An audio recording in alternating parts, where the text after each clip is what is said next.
ओम गम गणपते नमः। श्री गणेशाय नमः। श्री हरि संक्षिप्त भविष्य पुराण। मरीच सप्तमी व्रत वर्णन। सुमंतु जी ने कहा, हे वीर, मैंने तुमको अर्क संपुटी का व्रत की संक्षिप्त विधि बतलाई। अब मरीच सप्तमी का वर्णन कर रहा हूँ। इसमें मरीच का भक्षण किया जाता है। चैत्र मास के शुक्ल पक्ष की षष्ठी तिथि को उपवास रहकर सौर धर्म की विधि के अनुसार भक्ति पूर्वक भगवान भास्कर की पूजा करनी चाहिए। ओम वम फट, यह महाबलशाली मंत्र साक्षात सूर्य स्वरूप ही है। इसका बारंबार स्मरण एवं जप करने से मानव एक वर्ष में ही देवेश भगवान भास्कर का दर्शन प्राप्त कर लेता है और अंत में व्याधि तथा मृत्यु से मुक्त हो सूर्य लोक को प्राप्त करता है। व्रती आत्मशुद्धर्थ मरीच सप्तमी के दिन सौर मंत्रों एवं मुद्राओं से हृदय आदि अंग न्यास कर प्राणायाम आदि करे, भगवान को अर्घ्य प्रदान करे, विविध पुष्पों को अर्पित करे, स्नान कराए, नैवेद्य अर्पित करे, संयत होकर सूर्य मंत्रों का जप करे, व्योम मुद्रा दिखाकर प्रदक्षिणा करे, हवन करे और हृदय मुद्रा से भगवान का विसर्जन करे। भगवान के पूजन आदि कर्मों में तदद मुद्राओं को दिखाए। मुद्राओं के नाम इस प्रकार है: किंकणी, व्योम, अस्त्र, पद्मिनी, अर्कणी, ज्वालिनी, तेजनी, गभस्तिनी, शंखिनी, सूर्यवक्त्रा, सहस्त्रकिरणा, उदया, मध्यमा, अस्तमनी, मालिनी, तर्जनी तथा कुंभ मुद्रा। इन मुद्राओं के साथ जो भगवान सूर्य की पूजा करता है उससे वे प्रसन्न हो जाते हैं। इस विधि से ब्रह्मा ने भगवान सूर्य की पूजा की थी।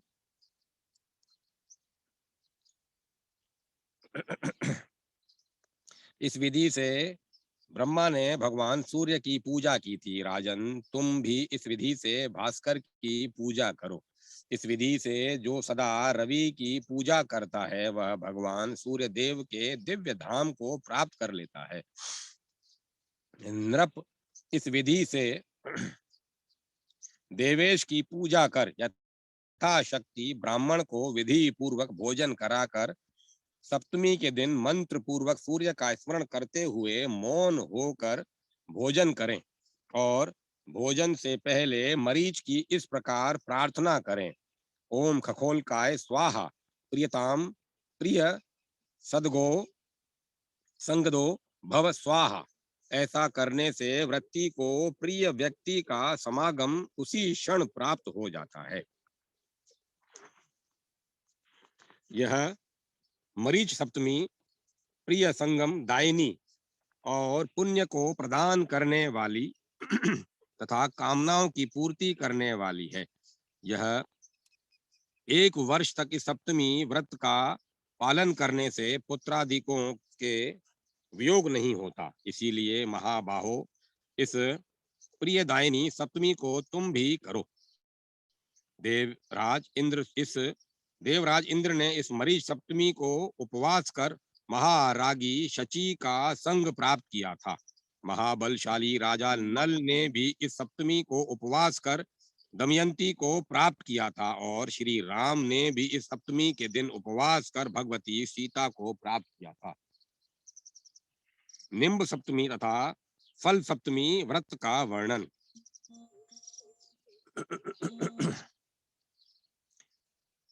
सुमंतु जी ने कहा, हे वीर, अब मैं तृतीया निम्ब सप्तमी वैशाख शुक्ल सप्तमी की विधि बतला रहा हूँ, आप सुने। इसमें निम्ब पत्र का सेवन किया जाता है। यह सप्तमी सभी तरह के व्याधियों को हरने वाली है। इस दिन हाथ में शांग्र, धनुष, शंख, चक्र और गदा धारण किए हुए भगवान सूर्य का ध्यान कर उनकी पूजा करनी चाहिए। भगवान सूर्य का मूल मंत्र है ओम खगोलकाय स्वाहा, ओम आदित्याय विद्महे विश्वे भाग्याय धीमहि तन्नः सूर्य प्रचोदयात्। यह सूर्य का गायत्री मंत्र है। पूजा में सर्वप्रथम समाहित चित्त होकर प्रयत्न पूर्वक मंत्र पुत जल से पूजा के उपचारों का प्रोक्षण करें। अपने में भगवान सूर्य की भावना करके उनका ध्यान करते हुए मंत्रवित हृदय आदि अंगों में मंत्र का विन्यास करें। समानार्जिनी मुद्रा से दिशाओं का प्रतिबोधन करें। भूशोधन करना चाहिए। पूजा की यह विधि सभी के लिए अभिष्ट फल देने वाली है। पवित्र स्थान में कर्णिका युक्त एक अष्टदल कमल बनाएं। उसमें आवाहिनी मुद्रा के द्वारा भगवान सूर्य का आवाहन करें।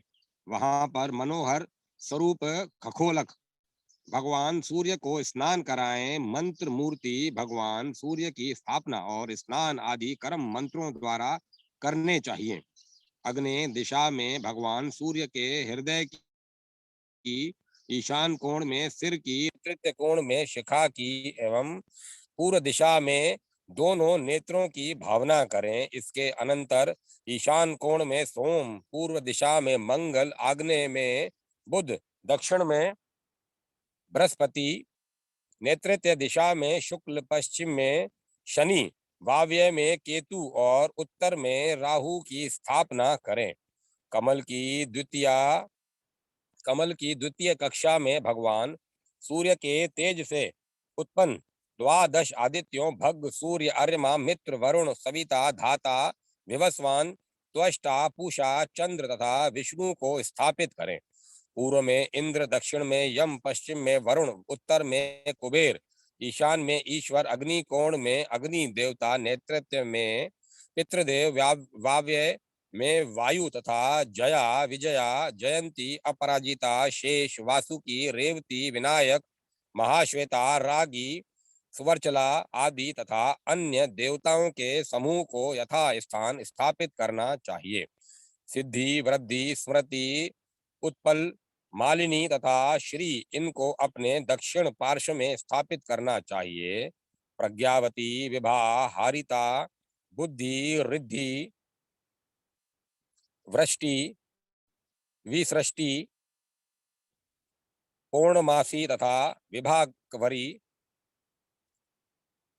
आदि देव शक्तियों को अपने उत्तर भगवान सूर्य के समीप स्थापित करना चाहिए। इस प्रकार भगवान सूर्य तथा उनके परिकरों एवं देव शक्तियों की स्थापना करने के अनंतर मंत्र पूर्वक धूप, दीप, नैवेद्य, अलंकार, वस्त्र, पुष्प आदि उपचारों को भगवान सूर्य तथा उनके अनुगामी देवों को प्रदान करें। इस विधि से जो भास्कर की सदा अर्चना करता है वह सभी कामनाओं को पूर्ण कर सूर्यलोक को प्राप्त करता है। निम्नलिखित मंत्र द्वारा निम्ब की प्रार्थना कर उसे भगवान को निवेदित करके प्राशन करें।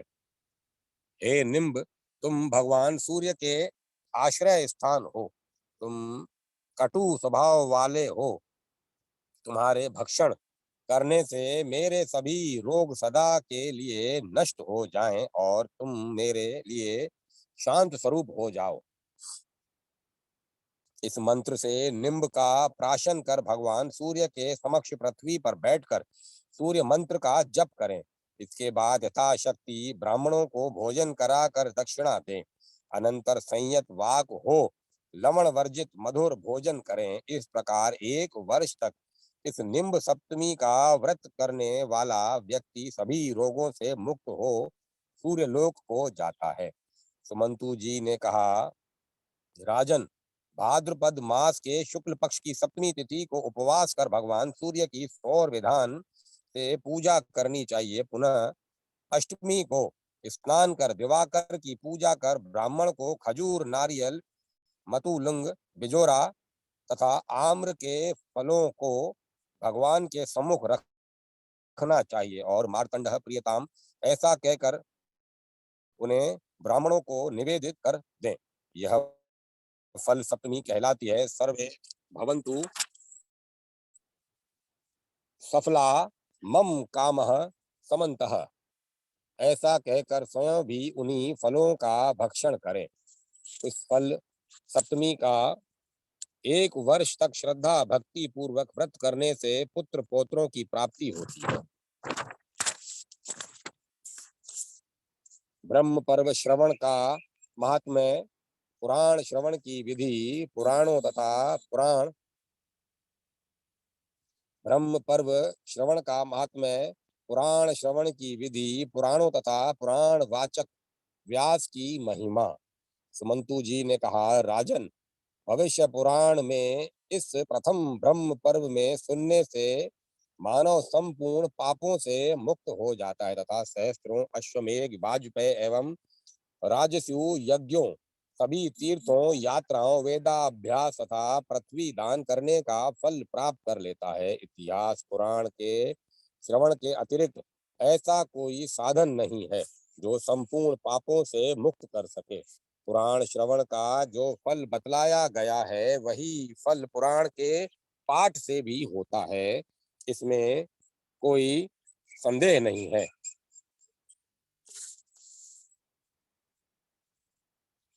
शतानिक ने पूछा, भगवन, महाभारत, रामायण एवं पुराणों का श्रवण तथा पठन किस विधान से करना चाहिए? पुराण वाचक के क्या लक्षण हैं? भगवान खगोलकाय का क्या स्वरूप है? वाचक की विधिवत पूजा करने से क्या फल होता है? पर्व की समाप्ति पर वाचकों को क्या देना चाहिए, इसे आप बताने की कृपा करें। सुमंतु जी बोले, राजन, आपने इतिहास पुराण के संबंध में अच्छी जिज्ञासा की है।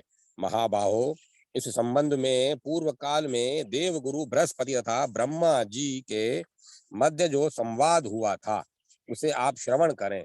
मानव विशेष भक्ति पूर्वक इतिहास और पुराण का श्रवण कर ब्रह्म हत्या आदि सभी पापों से मुक्त हो जाता है। पवित्र होकर प्रातः, सायं तथा रात्रि में जो पुराण का श्रवण करता है उस व्यक्ति से ब्रह्मा, विष्णु तथा महेश संतुष्ट हो जाते हैं। प्रातः काल भगवान ब्रह्मा, सायं काल विष्णु और रात्रि में महादेव प्रसन्न होते हैं।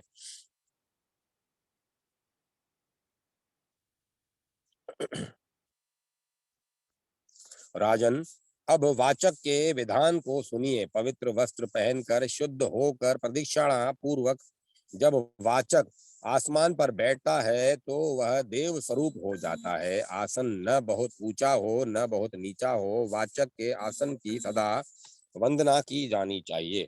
वाचक के आसन को व्यासपीठ कहा जाता है। पीठ को गुरु का आसन समझना चाहिए। वाचक के आसन पर सुनने वाले को कभी भी नहीं बैठना चाहिए।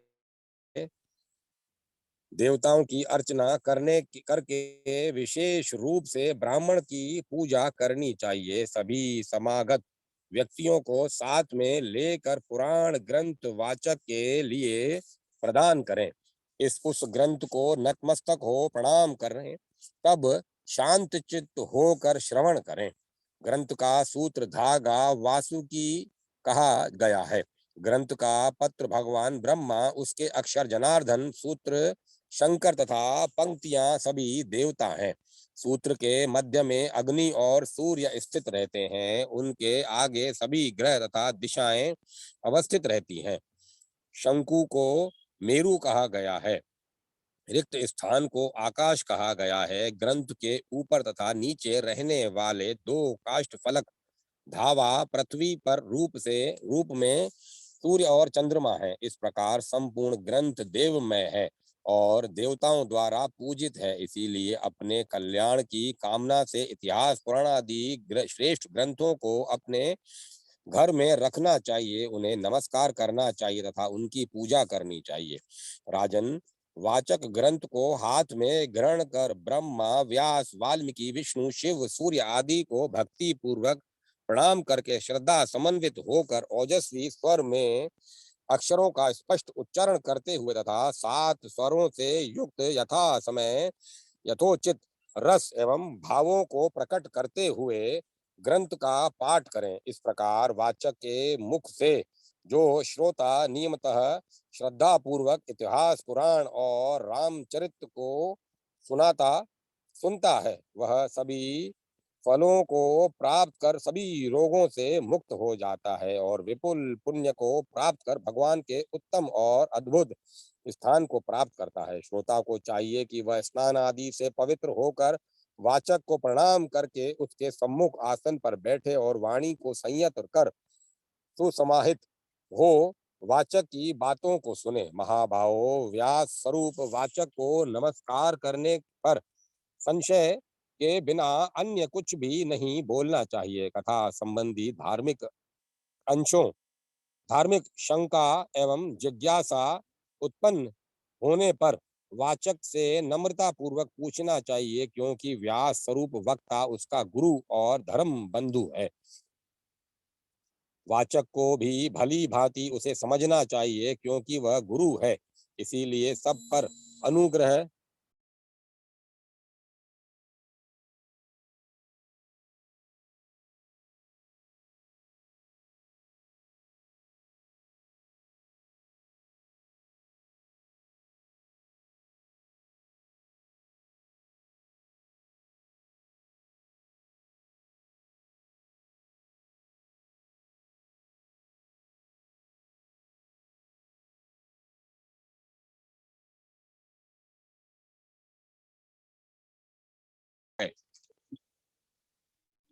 वाचक को भली भांति उसे समझना चाहिए, क्योंकि वह गुरु है, इसीलिए सब पर अनुग्रह करना उसका धर्म है। उत्तर के अनंतर